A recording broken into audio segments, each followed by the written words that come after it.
The best way to get your chlorophyll is eating the food that has it. Barley grain, I thought it had chlorophyll. It does have chlorophyll.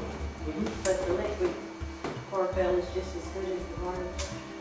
No, that's something different. See, the liquid chlorophyll is going to cleanse, it's going to detoxify the body and things like that. When you start taking like barley green and those superfoods, they have nutritional elements in it that revitalize the system and give you energy. It's like a jump start. That makes sense? It's a powerhouse. All plants have chlorophyll. Yeah. That's what allows them to eat. Plant produces sun to produce energy. It produces energy. That's right. So when you start taking things like superfood, you're going to get a different effect than you would if you just got a chlorophyll in a liquid form. That's basically usually make chlorophyll in aloe vera. It's a different type of plant. It's going to have a different effect. When you start looking at barley green and things like that, gladiators used to use barley green back in those days to compete with. It gave them, stamina. And it would give you stamina if you take it. It would give you energy. It would give you clarity.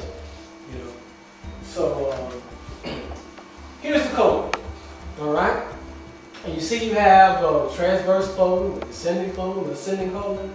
And what happens is this becomes a place where debris and waste likes to settle. That makes sense? Look where it has to travel. You see those pockets? Those pockets become places where debris likes to house itself. Let's move on. We talked about the 3 parts of the colon. Let's back up. Dr. Harvey Kellogg of Kellogg Sanitarium said, of the 22,000 operations that I have personally performed, I have never found a what? Single what? Normal colon. And of the 100,000 that were performed under my jurisdiction, not over 6% were what? Normal. This is in Dr. Bernard Jensen's book. You know, Dr. Bernard Jensen, when he deals with his patients, he puts them all in a cleansing program. And they get results, major results from chronic diseases. All right? The buildup of toxic debris weakens what? And impairs its function. Let's move on. If the colon is toxic, the blood will be what? If your colon is toxic, these toxins will gradually reach what? All parts of the body through the blood, the lymph, liquid. The results is the body and various organs affected will become what? Impaired, rendering it less efficient. Over time, this decreases efficiency will cause the body will become what? Disease, and you will lose your what? Good health. That's the process. You'll just break down and you'll lose your health. This is part of the colon. This is the villi. That's a microscopic view of the colon. You have these villi. You pass me up, sir.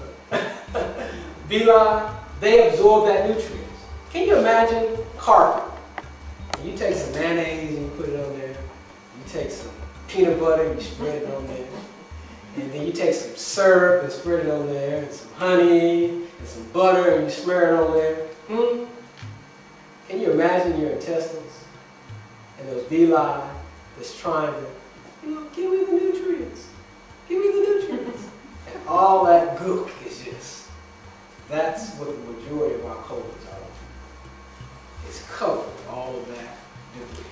Move on. All right. What about like diverticulitis?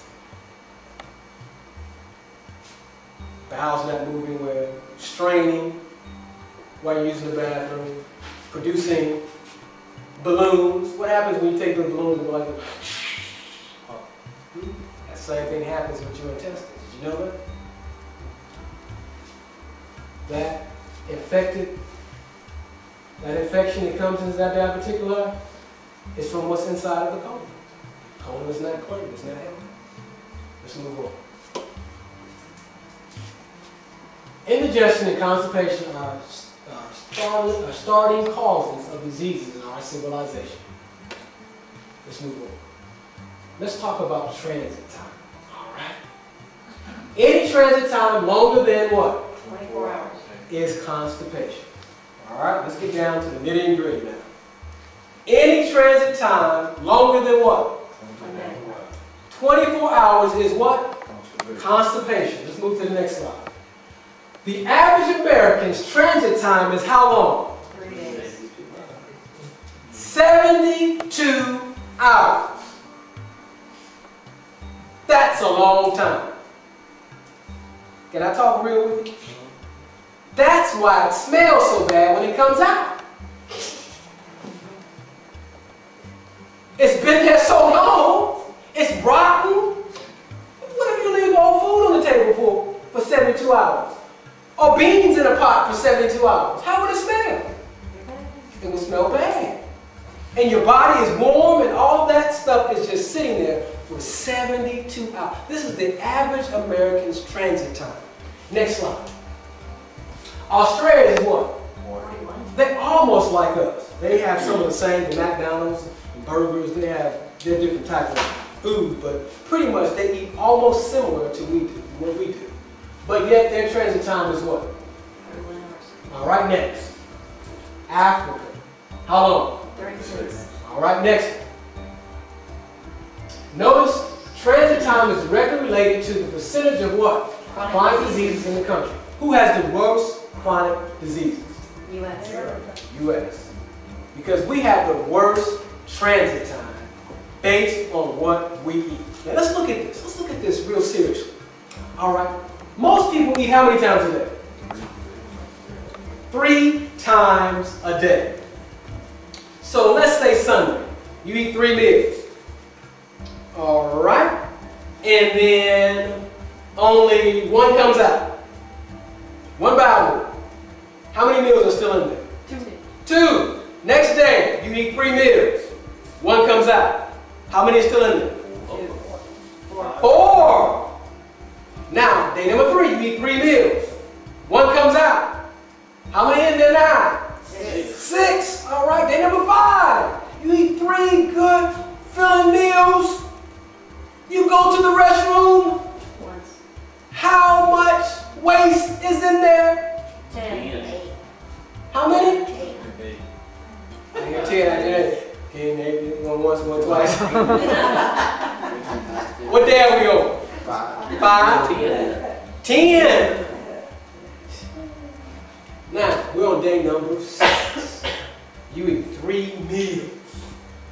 You go to the bathroom 1 time, whether it be morning or evening or at noon. How many meals are in there? 12. Now we're at day number 7.